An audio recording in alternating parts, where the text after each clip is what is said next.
really excited to have our guest here today, which I told you was going to be LaKesha Kimbrough. And LaKesha has an interesting job, and I'm going to try and explain what you do, LaKesha, but you're going to do a better job because it's your job.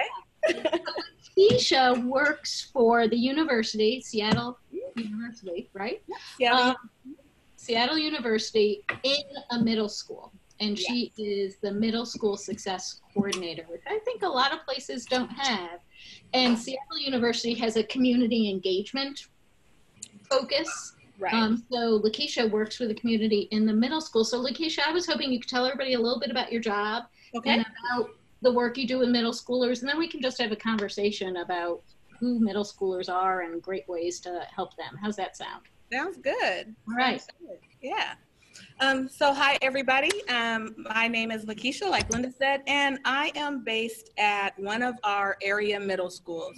So Seattle University has what we call a place-based initiative where the university is trying to be very intentional about reaching out to the community. And so we have pre-K programs and then go all the way up through college. So we're really working with the Seattle Housing Authority and trying to minimize the number of absences students have. We're working in elementary school, middle school, and high school, trying to get students, particularly in middle school and high school, prepared for college and or career.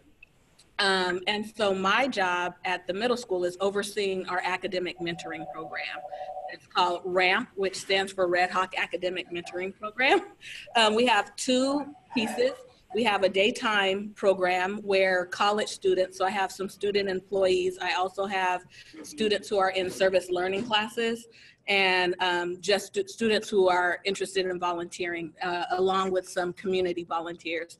And they come in and work with a student once a week for 50 minutes. And during that time, they spend a little bit of time kind of talking and catching up. And then they do a grade check so they can check their grades on a system called The Source. And the mentor will do one of two things. We'll work on homework or missing assignments, or if that student is really having a hard emotional time, we'll spend some time just talking with them and hearing them out and helping them think about how they might be able to move forward in the day. The after school program, we completely revamped this year. So for our 6th and 7th graders, it's a 2-day program. It's Monday and Wednesday. And we start with a community circle, and then we move into reflection time. So mentors are working with 2 students usually in after school, and they are doing some reflecting using a prompt like, I wonder what, or rosebud thorn. Are you guys familiar with rosebud thorn as reflection? Mm-hmm. So, yeah. Good, sort of. Okay. So rosebud thorn is really awesome because it really lays it out for them. It's like the rose is what went well or something I really liked. The bud is something that was interesting and I'd like to learn more about or I'd like to pursue. And the thorn is, this was really a challenge for me today, or this just really did not go well. And so my mentors, they do the reflection with the middle school students. They do their own reflection and they share out after that. Then they do a little bit of goal setting. At the beginning of each month, they set a goal, and then subsequent weeks, the mentors are checking in with them. So how's this goal going? How's this working? Yep, Abby, good, exciting, and bad. That's awesome.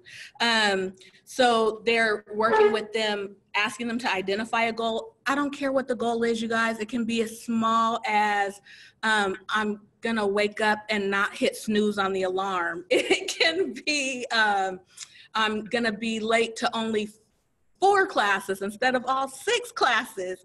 But what they're doing when they're setting their goal is identifying what challenges might be in the way and 3 people that they can go to for help. in working towards their goal. After that, they do some social emotional learning piece. We just finished up a unit on healthy communication. So when we come back from break, they'll be looking at other components like teamwork, being able to identify how others are feeling. So they'll look at other social emotional learning pieces, and they do homework for a few minutes, like 20, 25 minutes, and then they close out with another community circle. So that's our after school program, which is 2 hours after school twice a week. That pretty good, Linda? Yep, okay, that's what I do for the university. That's awesome. That's really great. In the chat, they're saying, this is awesome. So Abby, share the list. What list?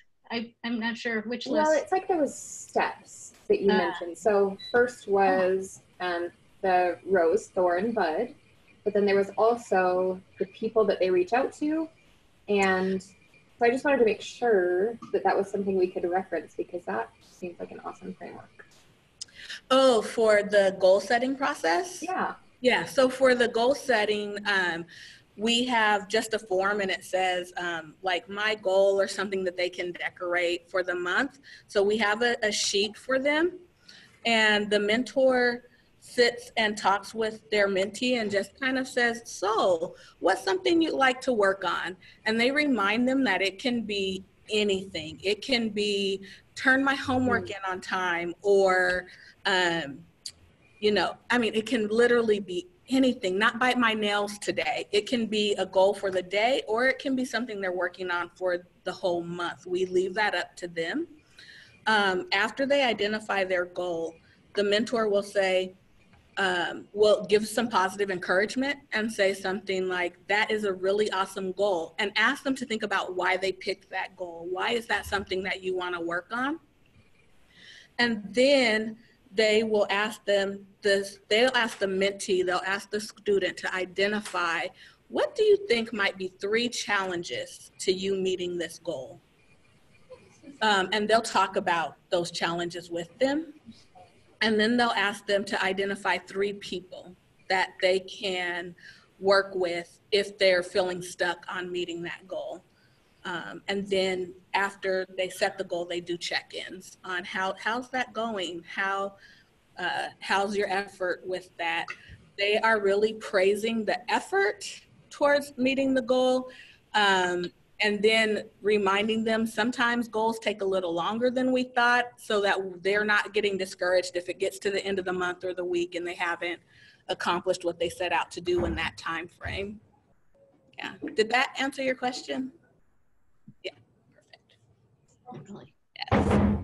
And I took notes on that. I'll put them up on the COP, because it was kind of Great. like 5 things on the goal setting. Thanks. We have a community of practice, LaKesha, so putting things, Abby, I saw her taking Nice. Yeah. Thank you. Other questions from what LaKesha, or thoughts from what LaKesha has said so far? Is there any way we could see a copy of the goal sheet? Yeah, I can. Would it be helpful for me to send that to Linda, and then Linda can share that out? Would that be helpful? Yep. If you're willing. Oh, definitely. Definitely. Okay. Any other questions so far? Or thoughts?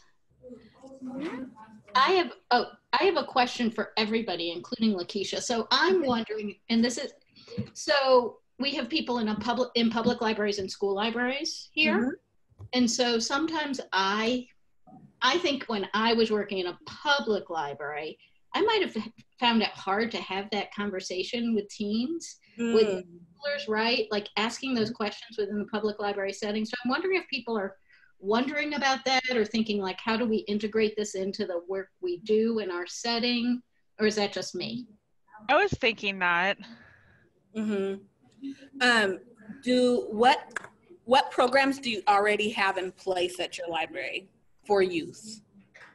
Well, I mean, I know like for us, we don't really have a youth presence. I just started here in August, and I've done a few events, and I've had maybe 2 or 3 teens come to each. And what's been good is they've all been different teens. Oh, so if I could get them to all come together, then I would have a group of like 10. Yeah. But that's been about once a month at this point. I am going into the schools in January because I've met with the high school librarian, and she's going to get me in front of the classrooms just to basically introduce myself and say, hey, this is what we have going on, but we would like to know what you guys would want. Because being new to the community and also not having a previous team presence here, I'm finding that is definitely a challenge that I'm trying to figure out how to overcome. Yeah, so you're in the process of relationship building and getting some trust going with the team. Yes, and that just takes time. It does take time, but the continued effort shows the commitment. I think one of the things that that one of our area public libraries does are like little challenges that they'll put up on the wall and say things like, they're usually book related, like, did you meet your goal? How many pages do you want to read this month? Or those kinds of things. They'll put those up, or they'll put fitness related things. How many minutes of walking do you want to do? And so they'll kind of put it up. Youth can put their name on there if they want to. But those kinds of things to help them set goals. And then the librarians just kind of talk with them and interact as they're putting it up. Oh, that looks like a really cool goal. Is there anything I can do to help you with that? Or do you need reading material for that? Is there a website? How are you tracking that? But not being too pushy or invasive, just kind of acknowledging that you see that. And so here's the thing, guys, middle schoolers, they're awesome and beautiful. They're also big, giant preschoolers. Thank you, Lev.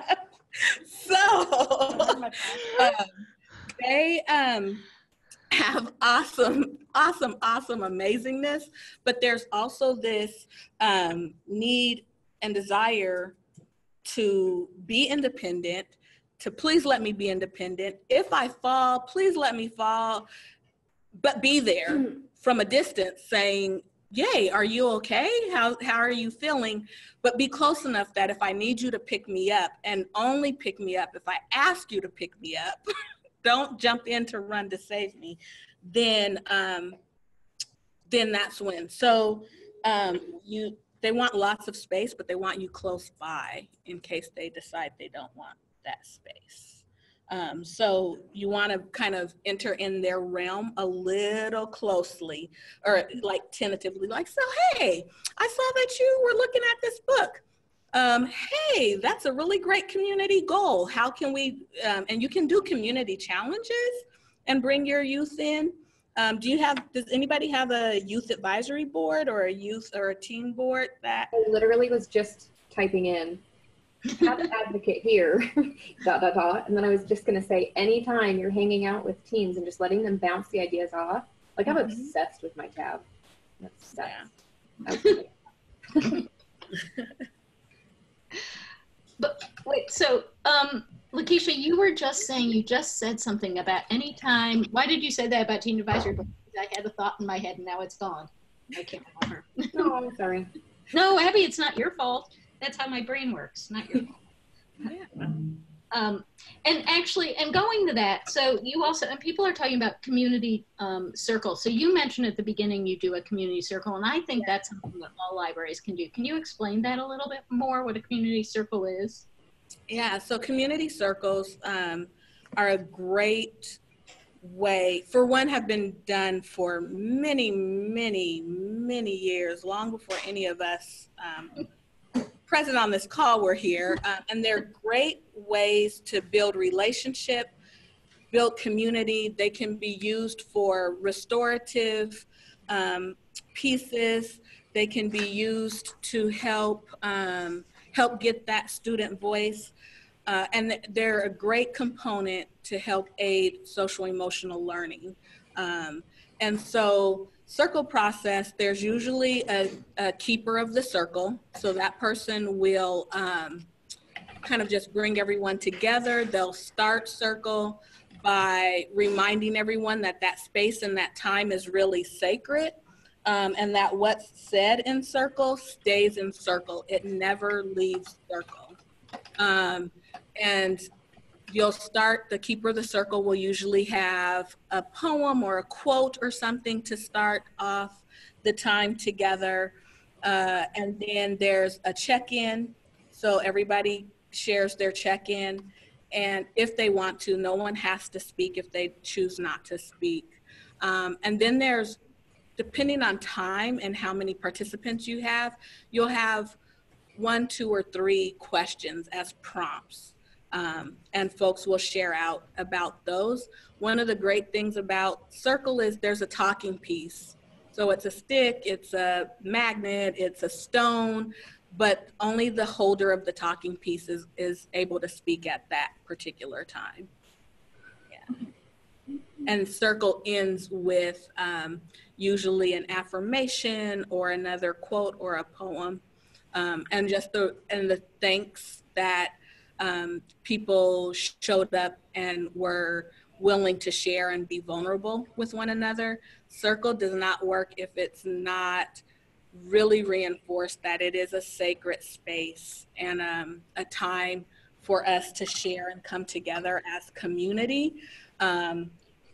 Things can get kind of deep in circle once folks start to trust one another. But it's a fabulous process for building community. Yep, you can have a teen do it. Teens can definitely be a keeper of the circle. We have our middle school youth in after school ramp. They pick each week who would like to be keeper of the circle next week. Yeah. People volunteer to do that? People do volunteer, and if our students aren't feeling like they want to be keeper of the circle, then one of the mentors will say, that's great, and they'll pick. They'll self-select to be keeper of the circle, because you don't want anyone to feel forced to do it, or that that their space isn't being honored. And sometimes honoring voice means honoring their choice not to speak.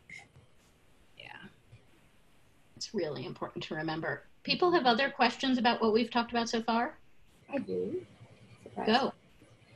How many times or sessions did it take to get your participants kind of knowing what to expect and comfortable with sharing?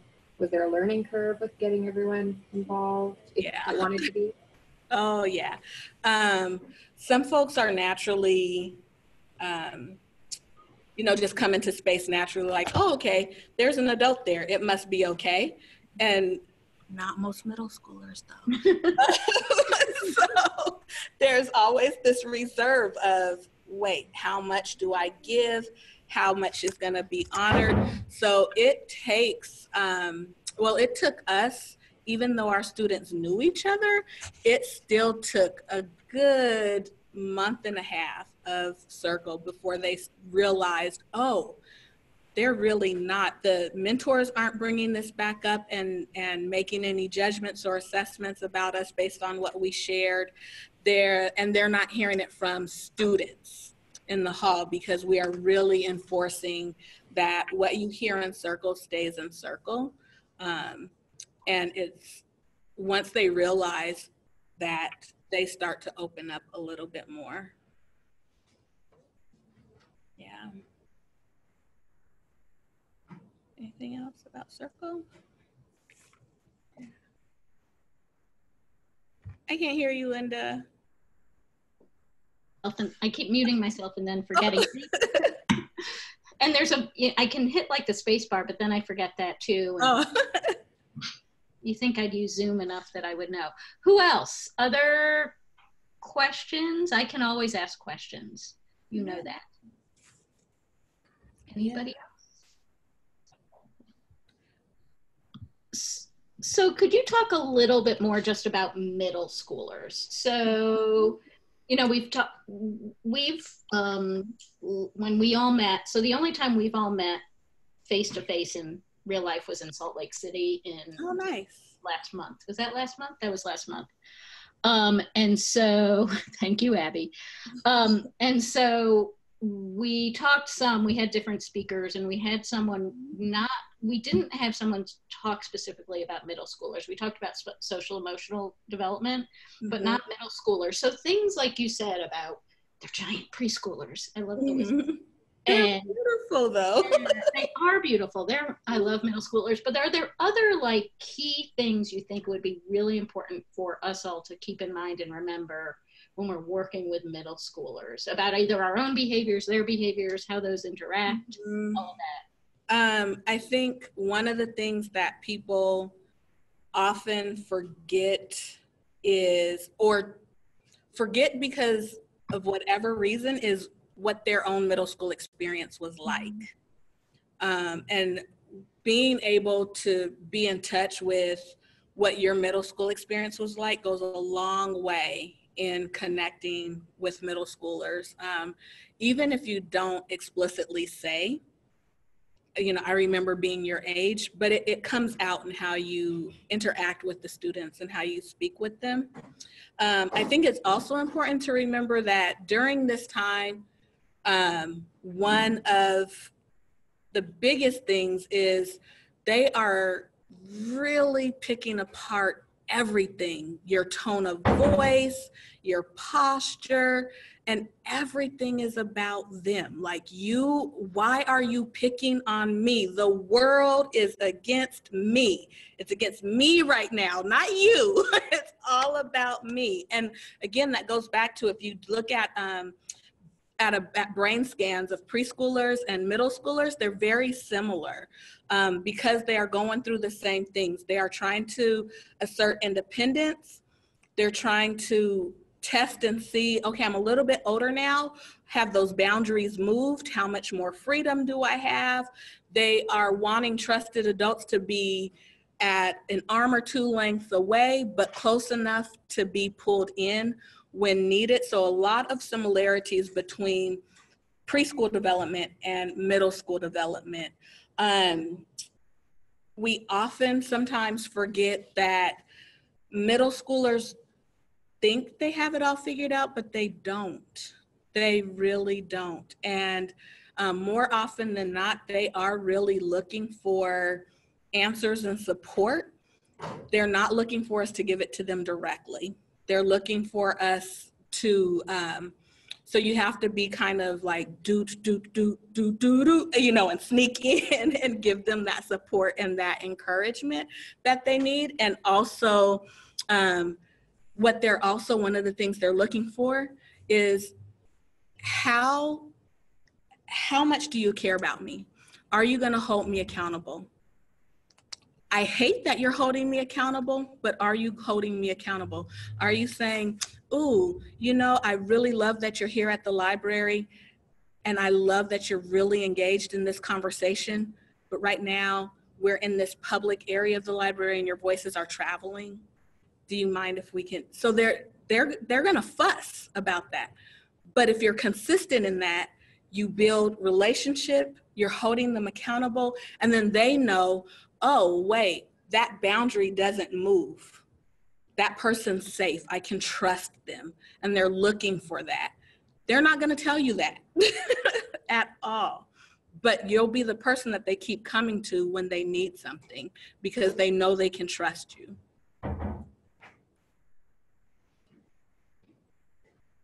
See the question about. Oh. Yeah, that was hard when my daughter was in middle school too, Kelly. Is that Kate? I cannot see the name. Yes.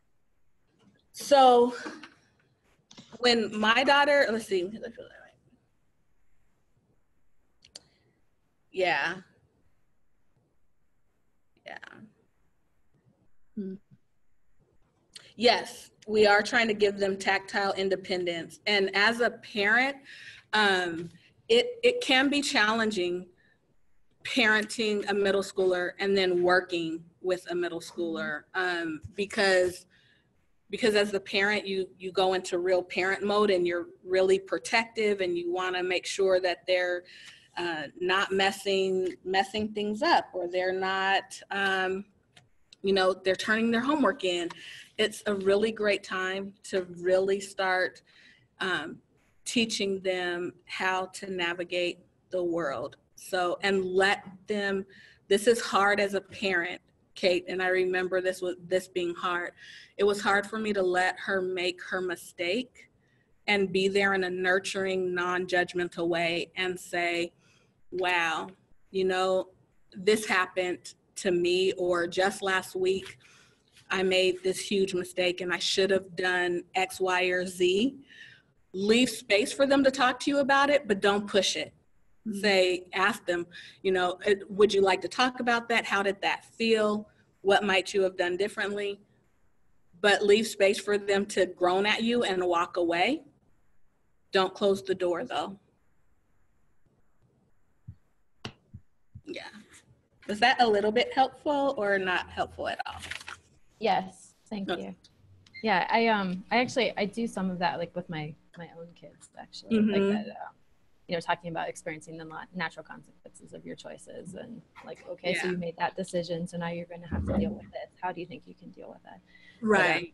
But I still worry about that, like coming off. It's interesting because we have, at my library, we have children's and we have teens. And so this is an opportunity for us to kind of bridge that and really focus on this tween age group, and really kind of get into that a bit more. And so like most of my hours are actually clocked with kids that are younger, like, okay. And so I'm again, like sort of shifting, like, because obviously I'm not going to attempt to connect with them the same way I do with like the younger kids. And but then my default from that is my experience base with that right now is my own kids at home. But I'm like, but I'm not these kids' mom. So like, how I approach that, different way. Right. And one of the things the kids that I work with very similar to how I worked with my daughter. I just I can't do the discipline the same way, right? But I can have heart-to-heart conversations with them, and I can encourage them and say things like, or ask them questions I know are gonna piss them off, like, I'm sorry, why aren't you in third period right now? It's third period, right? Or let's pull those grades up. Oh, this class looks like you're being challenged. Talk to me about that. Talk to me about why. And that they don't necessarily want to. So I think you can, if you're feeling confident in your parenting, you can transfer that both ways.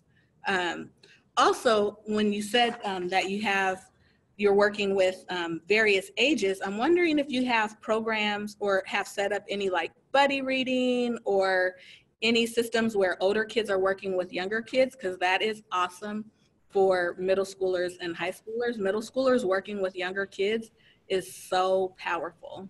Yeah, not yet, but it's something I'm interested in. Yeah, definitely. It's hugely powerful for both the younger child and the middle school child. It's helps promote confidence, and for the middle schooler, it's something to be responsible for. And I am now a possibility model. So I get to show all the possibilities, and I want to show them these healthy, wonderful possibilities. Middle schoolers, despite what we see on TV and what we hear, will step up to that and really show, we're in the library, let's use walking feet. Or if the sign, like in my library just up the street, children aren't supposed to reshelve the books. They have a spot to put them in so that they get reshelved properly. And so they will model all of those things, and they become beautiful possibility models. Oh, thank you.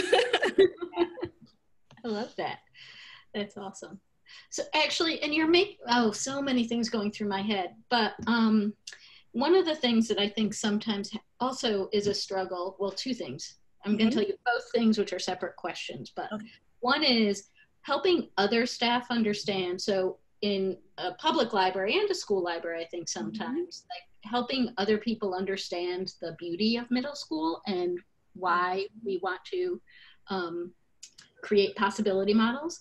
And then the other thing is what you see as middle schoolers needing the most is probably not the right phrase, but needing the most to build those college career readiness skills. Since at middle school, you're not talking about, taking a SAT or something, but what, right. So how do we help other staff? And then how do we help what do middle schoolers need for college career readiness? I think the way to help other staff is really modeling for them. Once they see you comfortable with middle schoolers, then it's like, oh, wait, they aren't that scary. Even though sometimes it feels like they're that scary. But when they see somebody being able to have a healthy interaction with a middle school student, it goes a long way. Also, doing a lot of reminding for them, not only is their brain drastically changing, all these things are happening, dear God, their puberty hits, right? All of these things are just hitting our 11, 12, 13, sometimes 14-year-olds all at once. Sometimes they're much bigger than their age looks, and we try to hold them accountable for being how old we think they look. So working with other staff, I think, is really reminding them when they say things like they should know better, or middle schoolers, redirecting that language and just kind of saying, wow, I wonder how that student would feel if they heard you say that, kind of giving them points of wonder, so that they're doing some reflection. Reflection is huge. It's a huge skill to teach middle schoolers, and it's huge for adults. So sometimes we just need another adult to say to us, I wonder why you're feeling that way about that student right now. And we catch ourselves and like, oh, wait, yeah. So positive modeling for them, and holding one another accountable, reminding them that they're still children. They're in this really interesting phase of life, but they're still children. And then what middle schoolers need. We do college and career readiness on Thursdays, and my 6th graders wig out every Thursday. Miss LaKesha, we're in 6th grade. Why? It's like, why? Because if you start learning these skills now, by the time you get to college or get to a career, things will be so much easier. I promise. It feels so far away now, but ask an 8th grader if they thought high school was coming as quickly as it is right now. So middle schoolers, to start being prepared for college and career, need folks to help them be accountable. Of course, so we know they need grades to get into college. We know they need all these other skills. But what they need is someone to help them learn how to set goals. They need someone to help them process feelings and emotions and talk about why they might be feeling what they're feeling, so that they're able to identify those feelings, identify those triggers, and then learn how to work through them in a healthy fashion. They need us to ask them why a lot. Why do you think that? Why do you feel that? Tell me more about that. Because the skill of reflection is, all of us may remember, is huge when you're in college, when you're building relationship with other folks. They need the ability to make decision. So give them not necessarily all the choices in the world, but 2 or 3 choices. So do we want to work on this today or that today? If you're building a display at the library, asking a couple of youth to step in and help create that display. Or what should we even display? We're having this holiday display. How would we display these different holidays?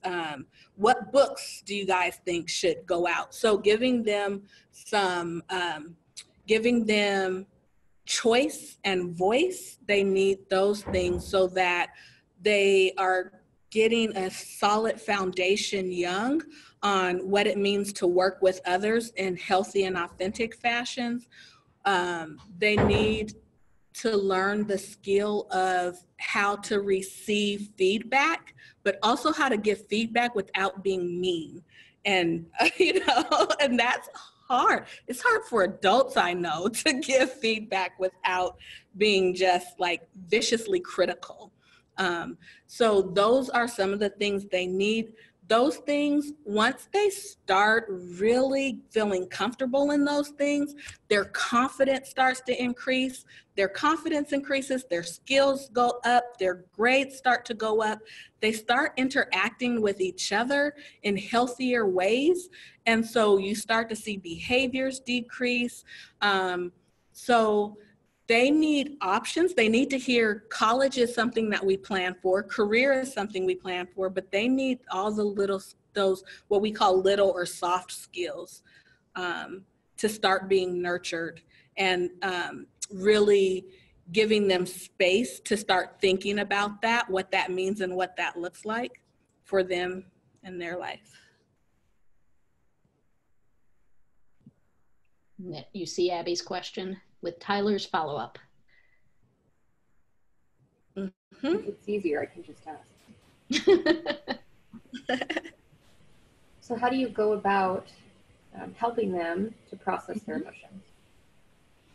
To do some processing on like why they're feeling how they're feeling. And why maybe it made them react in a certain way? First of all, be comfortable and aware that they may not even understand why they're reacting the way that they're reacting, and that you may get the brunt of something, some of the hurt that has been internalized that they're acting out. And so first, don't take it personal, because they might cuss you out. They might tell you to go away. So in the moment, first, what I typically will do is, and I had a student in a couple days ago just cussing an administrator out and came into my room and was clearly agitated. It was not the time for me to say, hey, Sue, how are you feeling right now? She needed to get it all out. So I sat in front of her, gave her space, held eye contact with her, and just let her go. Just let her go. And when she caught a breath, I said, thank you for sharing that with me. I think I hear. And so then I started to give it back. I think I hear this. And I named what I heard as things that were bothering her. I didn't try to name the whole problem, but just 2 or 3 things that I heard that were bothering her. And I said, I'd love to talk to you about that. Are you in a space to talk about that right now? She wasn't, because then she started going, yeah, that's it. And then kept going. Okay. And then let that happen. Then I finally said to her, is it okay if I take a couple of deep breaths? Do you want to take a couple of deep breaths with me? Just to get her to a space where she could talk. After that, it's completely up to her. I asked, do you want to talk about these 3 things that we heard as are bothering you right now? Depending on how your relationship is, and I would ask, so why do you think, why is that a problem for you? Why is that bothering you? Why do you think this is happening? Questions like that, they will often say, I don't know. To which I will respond, wow, I see how that could be whatever emotion.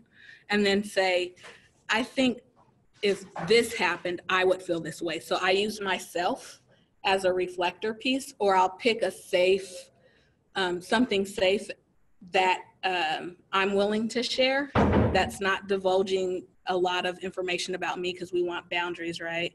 And I'll say, yeah, I don't know exactly how you're feeling, but I know what it feels like to be angry because someone didn't keep their word or whatever it is, and share that out with them. That starts to help them process as well. I will often ask kids to write or draw before they talk to me. I will ask their permission to look at their drawing or look at their writing. Once they've written it or drawn, I will ask them to share with me, what was that like? How are you feeling now? What came out in your writing or your drawing? Did anything surprise you? Oftentimes our youth, even our adults, oftentimes our youth are responding to triggers that they're not really yet aware of. And so it's hard to get them to a place of understanding what that is. And that can take multiple conversations with a youth. It can take multiple times of them blowing up and starting as the adult starting to put the pieces together and say, oh, yep, they get frustrated. The last time we asked people to do independent work, they got frustrated.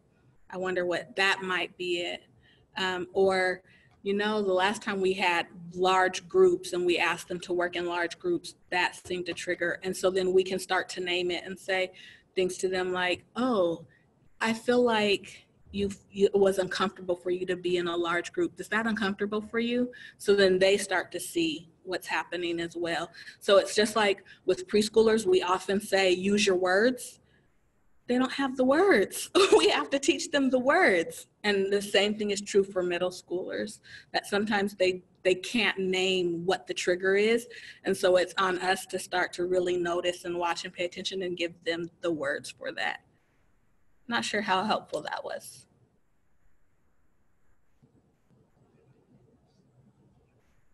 Okay. Yeah, that was amazing. Other questions, comments? I love, Tyler, what you're doing with you said incarcerated youth, right? Mm-hmm. Yeah, that's really exciting. Go ahead. Yeah. That's awesome. Tyler, were you going to say something? Oh, I was just asking if you wanted me to go ahead and elaborate on what I've been doing recently. Sure. That'd be awesome. So I was invited to come speak with the Youth Emergency Services Center, which is basically a juvenile detention center, after our Future Ready sort of collaborations and going in and speaking. So we've already begun some initial programming just so that the kiddos get used to me being around and seeing my face. And yeah, it's really actually turning out well. We're talking about doing more soft skills programming in relation to what we're learning about what the community needs, because most of the youth are from actually the Northwest Iowa area. Mm-hmm. Interesting. That's awesome. I love that you're asking what the community needs, because so often we assume that we know, or we think, oh, this would have been helpful for me, right? Or someone I know. And sometimes it is helpful for the community that we're serving, but not the way that we're delivering it. And that's true for middle schoolers too. Like, well, what do you feel a need is in your programs?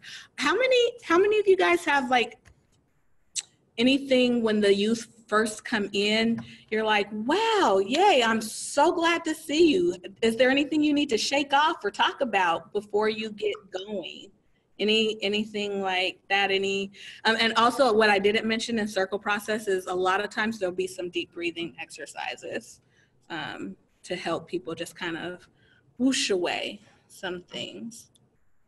But yeah, some things that when the youth come into the library, that eager, I'm so happy that you're here. You know, let me know if there's anything you need. I know it takes a lot of work to get to know what each individual youth likes and wants, but being able to call as many of them by name is huge. It is so huge. It goes a long, long way. being able to, you know, if they like to give a high five, hey, I'm so glad to see you here, high five. You know, is there anything that you're working on that you need help with today? Or how was school today? Just that one little piece that shows interest goes a long way in that positive bank, so that when you do need to make a withdrawal, it's not in a deficit spot. Abby, that's awesome. I want to know what it is when you do it. That's great. I don't know how to make one. Ask them. I think you asked them, right? Yeah, that's a great idea. I should have my tab. Yeah. Kate, tell us more about that. What you're saying makes a huge difference.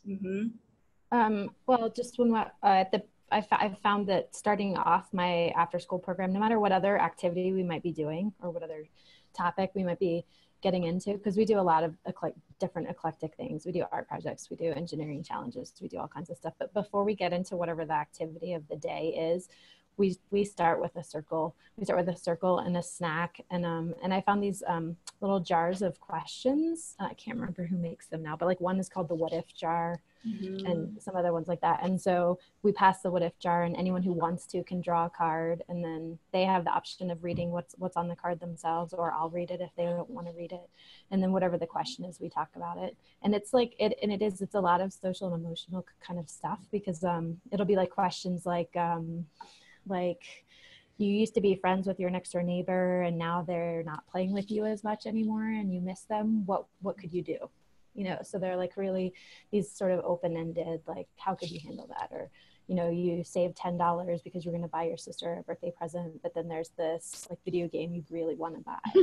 What do you do? Like, you know, so it's like, and sometimes their answers are goofy, you know, and super silly, and, you know, and sometimes their answers are definitely designed to get some sort of like, they're trying to get that like a judgmental rise out of me. So like, they'd be like, I'd like buy the video game anyway, and then steal something from my sister's present. And then they look at me because they're waiting for me to like judge their response around that. But, you know, and I'd be like, okay, that's an option. Like, it's an option that might have consequences, but it's an option. Any other ideas? Like, you know, so like it ends up being this discussion. And so that's usually like the first 10 minutes or so, like 10, 15, depends on how long it goes, but like the first 10, 15 minutes of our, like after school program. And then when that kind of winds down and they're finished eating a snack, and then they're usually like, so what are we doing today? And then that's when I like start talking about whatever activity we're going to do. So that just, by the time we get to the activity, like they're kind of wound down from school and they've like checked in and they've had a chance to like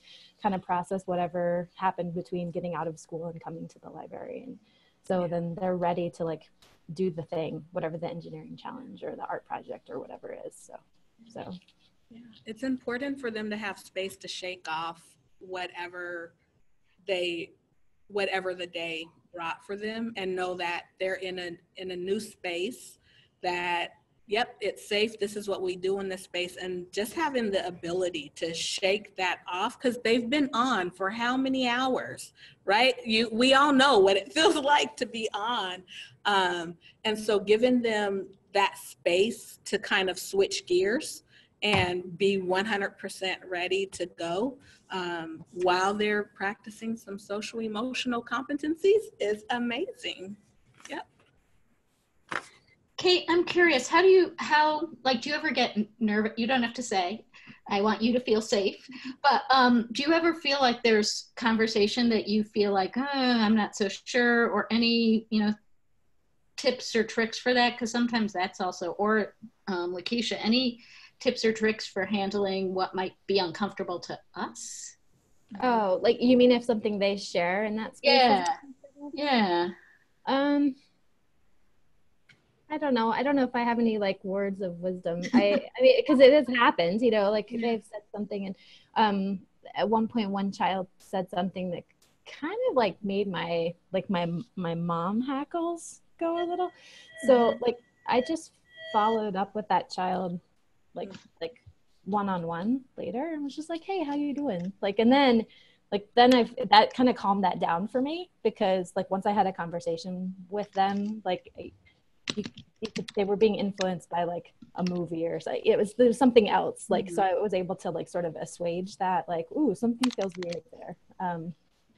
So that was okay. But, and it's usually like a regular group of kids that comes to this. It's pretty much the same kids every week. So I've gotten to know them at this point. So the more I've gotten to know them, and then also gotten to have little chats with their parents when they come pick them up, then the more comfortable I've been like with their personalities and with all of that. So that's just taken time as well, I think.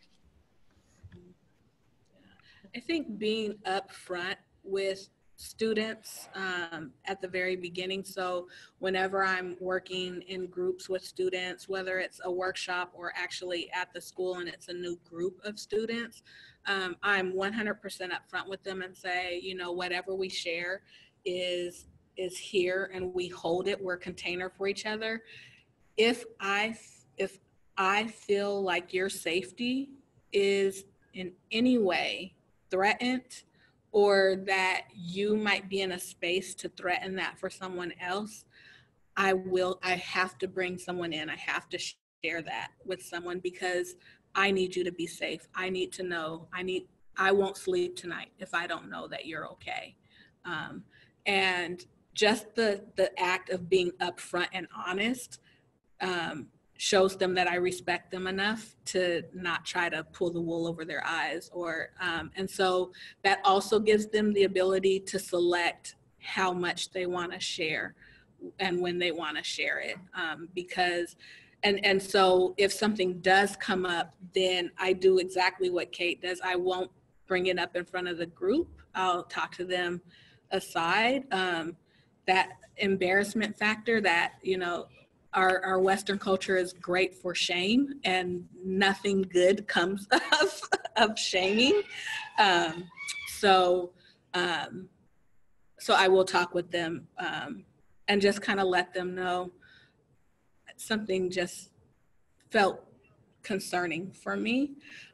If something comes up in a group setting, and sometimes that does, and you want to talk one-on-one, but sometimes I recently had an interaction with a group of some of our male students, and they were being middle school boys, thinking, you know, this is funny and ha ha ha, but it really, I had to pull them in and say, you know, any staff member or any student could have interpreted that as sexual harassment, and I know that's not how you meant that. But then it was me looping in someone, a trusted person in the building that could share with them the consequences of if someone did, even if that's not how they meant it. So I will be really upfront with them and say, you know, I'm not really sure I have the answer for that, or I'm not sure the best way to go about that. And how would you feel if I brought in X, Y, or Z person to talk with us about it? Yeah, I still want to give them that space to say. Sometimes they'll say, and I'll say, you know what, I think it's really best if we have answers from someone else, somebody who knows a little bit more than I do, and I'll bring them in and kind of do like a conversation with that person so that they get the information too. Yeah. So we're almost out of time, and I'm wondering I'll ask one more question. And that is, because this group, they're working in their communities, in their libraries, but also in their communities. So I don't think most places have a LaKesha, right? Like the place-based right from the university. So do you have any thoughts about if someone wants to connect in their small rural community or their community, who they might reach out to? I think partnering with area schools is great, partnering with teachers or the school librarian. If there are boys and girls clubs or the equivalent of boys and girls clubs in the area, those are great places because you're often serving the same youth. So if you build that connection and that wraparound, trust me, it is amazing when you can say to a student, oh, you mean Mr. G over at the so-and-so center? What? Adults talk to each other? I'm important enough that you know that I do this activity here or there. branching out with area businesses to make partnerships if you ever do anything involving food, or bringing in community members who are maybe chefs, or if there's cultural or ethnic events happening, bringing them on site. Yeah. So just really, sometimes it's being really creative about who is right here in my community and how are they serving youth, and what can that look like the way I'm serving youth. And it takes lots of intentionality to really reach out and bridge some of those gaps. Yeah. And sometimes time. Yeah, it does. Not sometimes. No, it does. It takes a lot of time, and the way systems work, we often feel like, but I'm competing against you. And if we're working, if our end goal is to help ensure that our communities and the places in our communities are safe for our youth, and if our end goal is that we're all really working to help our students be the best they can be, whatever that looks like at that moment on their journey, on their middle school journey, then it becomes easier for us to not see each other as competition, and to say, hey, this is how your program is supporting these youth. This is how I'd like to support these youth. How can we connect? But I think a lot of times that breakdown is, and I know it happens here in Seattle all the time, well, we're competing for the same funding dollars, or we're competing, all of those things. Well, great. If there's some funding, how do we come together and work to build a program and go for those funding dollars together, type of thing. But it is very relational, very relational. Todd has a question. Do you see Todd's question? You mean Seattle U as a program? So Todd, unmute. So Todd, at Seattle U, I work for the Center for Community Engagement, and the Center for Community Engagement, or CCE, is on Instagram, Facebook, Snapchat. Yeah. Oh, our communications person has us everywhere. So you can find the Center for Community Engagement. I thought it would be great to see what the work that you're doing. So. Yeah. So Center for Community Engagement, and our communications person, Erin, has us on everything possible. That's great. Yeah. All right. Any last thoughts, questions? LaKesha? Amazing. Yeah. This was so helpful, LaKesha. Thank you so much for. Thank you for having me. Time. Yeah, it was really great. I appreciate it, and I like so many tips and just really helpful framing for all of us, I think. So thank you. And coaches, are we meeting now? I think so. Okay. All right. So thank you, everyone else. I will post this. And LaKesha, I'll send you the recording and the chat transcript too, if you want it. That sounds great. Yeah. And I will have that ready for everyone tomorrow afternoon. So thanks, everybody. Have a good rest of your Decembers. And we'll be talking to you in January. Well, we'll be talking to you before that, but have a good Thank you, everyone. Bye, LaKesha. Bye, everybody.